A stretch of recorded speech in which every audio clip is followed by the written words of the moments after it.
Want to have a healthy self-esteem?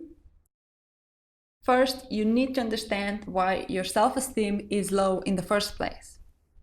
Welcome to my channel. Hi, I'm Katja. I'm a psychologist and psychotherapist from Slovenia, where I help clients skyrocket their self-esteem.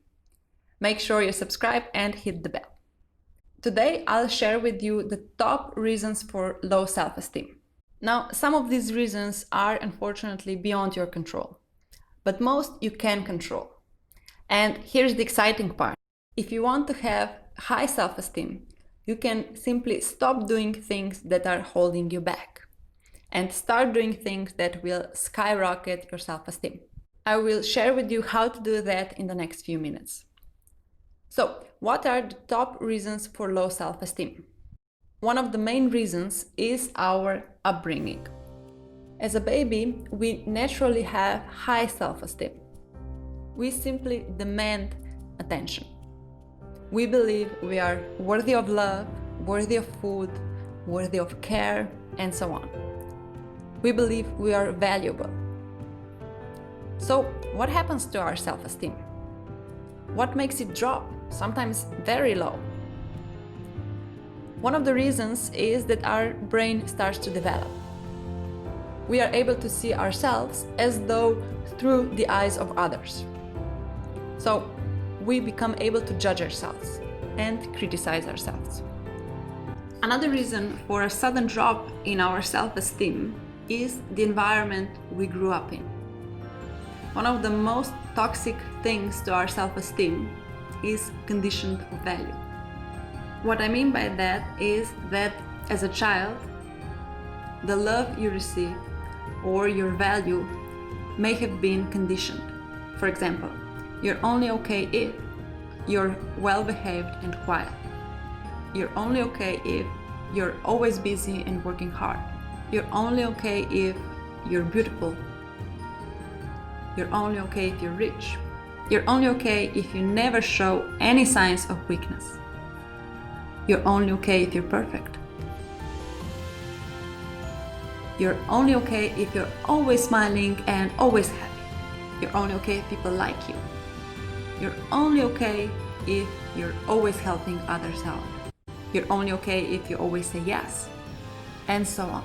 If the love you received as a child was conditional, you'll start believing you're only okay as long as you fulfill that condition. Now think about yourself and your own upbringing. Was the love you received conditional? When were your parents or caretakers most pleased with you? When you were achieving good grades or getting awards? When you were hardworking? When you were strong, selfless? When you were pretty? When you were making others laugh? When you were caring for others? When you were responsible? Or maybe when you were invisible? So what were the spoken or unspoken rules about what you should be like? So complete this sentence. I'm okay if. And write your answer in the comments below. So why is this so important?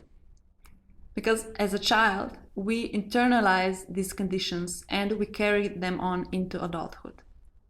And they prevent us from having high self-esteem. Because they make us believe that we have to prove our worth, which is not true. You are worthy now, just as you are. You are worthy now, just as you are. So, when you think about your childhood, how can you spot conditional love from parents? One of the ways to spot conditional love is by parents being overly critical of you, or by them praising you for only certain things. For example, let's say your parents only praised you for good grades and for when other people noticed and praised you, because it made them feel like good parents.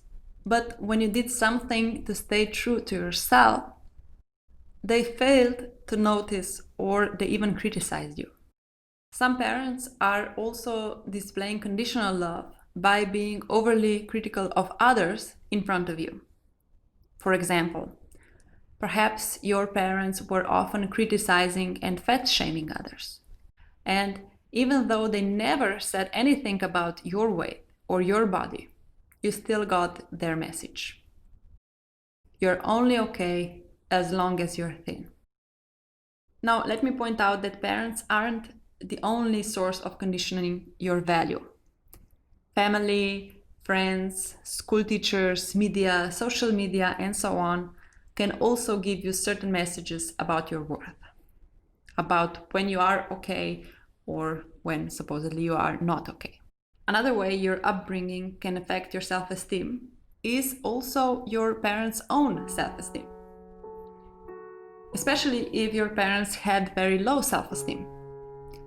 I remember a client of mine who had low self-esteem and had trouble spending money on herself.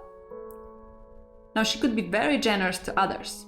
She'd buy her kids expensive new clothes and toys. She would treat her friends to lunch. But she couldn't bring herself to spend money on herself if it wasn't absolutely necessary. When we talked about her childhood, she said that her mother never did anything nice for herself as well. She always put herself last. And even though they weren't poor, her mother would wear clothes that were 15 years old and more, washed out and totally out of date, while treating my client and her brother to all kinds of new stuff. So my client's mother didn't treat herself, and now my client had the same problem. And even though her mother never said it's not okay for a mother to treat herself, or shamed or judged other mothers for doing so, my client still got the message that a good mother is always selfless, always giving, and never puts herself first. So your parents' self-esteem could be one of the reasons why you're struggling with your own worth. And another way your childhood can affect your self-esteem is by the conclusions that you as a child made about yourself. For example, as a child, you may have gotten a bad grade in math and you concluded, I'm stupid, or I'm not a math person.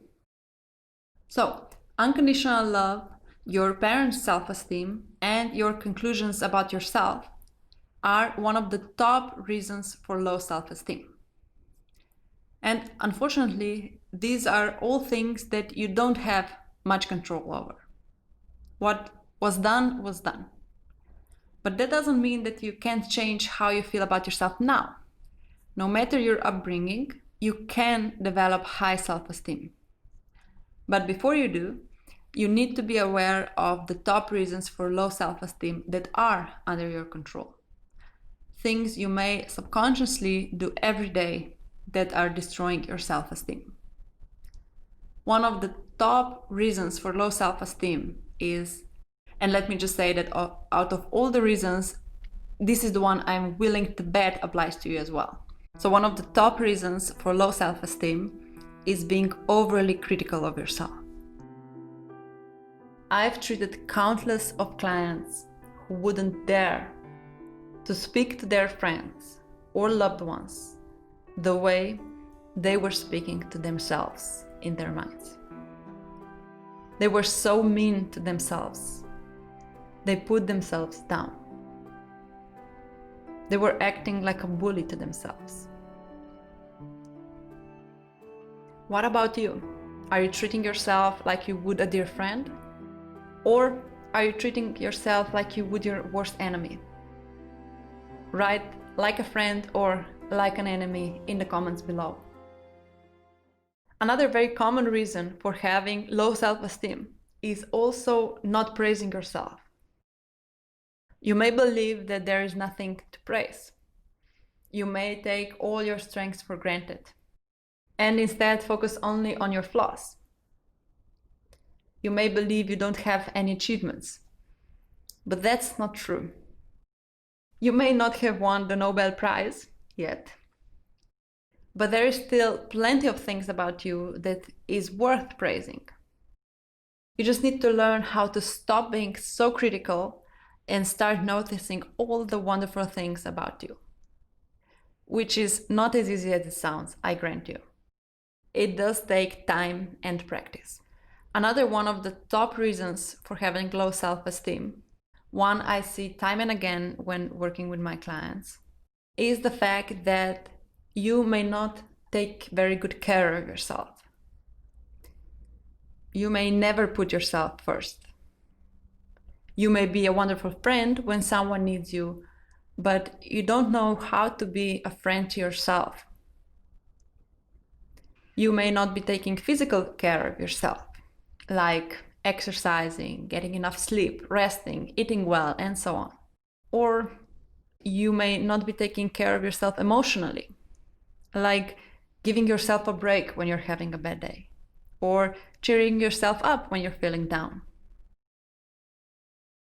One of the reasons for having low self-esteem is also having poor communication skills, like not knowing how to talk to people, how to say no, or over-apologizing.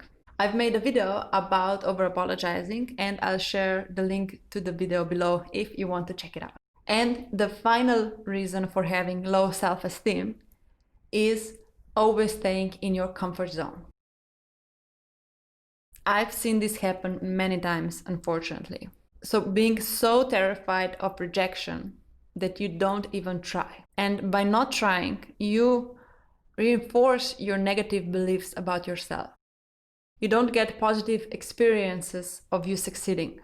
You also don't get the experience of failing and realizing that you are in fact strong enough to survive failures as well, because failures are a part of life. Everybody fails from time to time. So by not even trying, you don't get the insight that you're stronger than you think.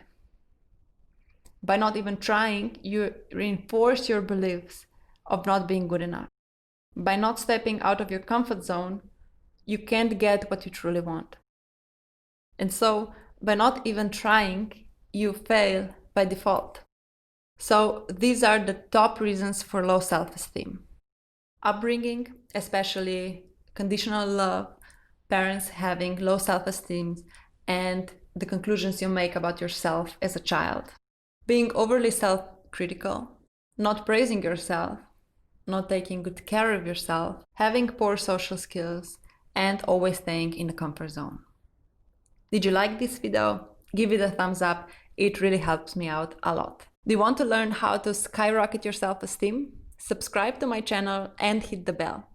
And join my free Facebook group called Skyrocket Your Self-Esteem, where I share tons of useful tricks for boosting your confidence. Hope to see you there. Thank you so much for watching.